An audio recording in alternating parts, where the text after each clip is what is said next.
Beloved, Bible says faith by itself isn't enough. James chapter 2 verse 17. There is a street here in Southwest where prostitutes hang out looking for business day and night.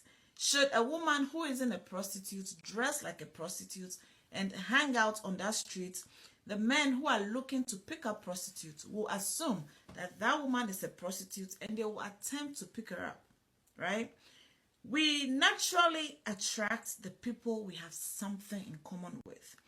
The people we attract depends on who we are. For example, if you wish to marry an educated man or woman, you have to be educated. If you've never stepped into a classroom or you're a high school dropout, it is going to be nearly impossible to land a well-intentioned, learned man or woman as a wife or husband. That is a fact of life. The law of magnetism requires a few things. It requires that we have a few things in common with the people we want to attract.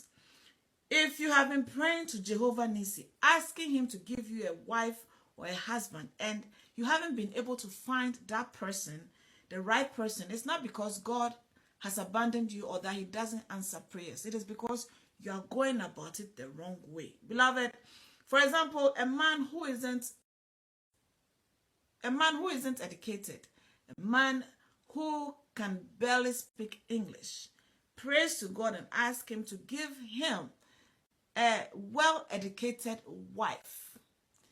The chances of that happening is if that man is a billionaire.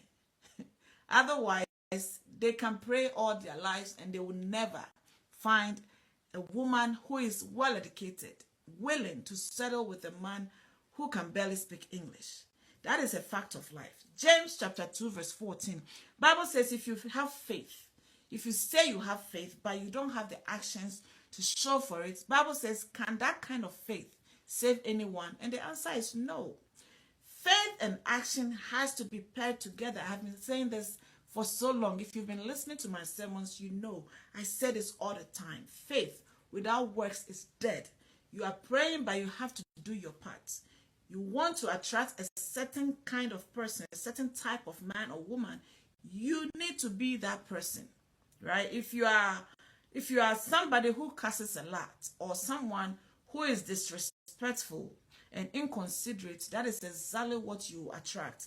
If you are well-spoken and respectful and humble, you will attract that also. So it is up to you what you want to attract, who you want to attract, who you want to get married to.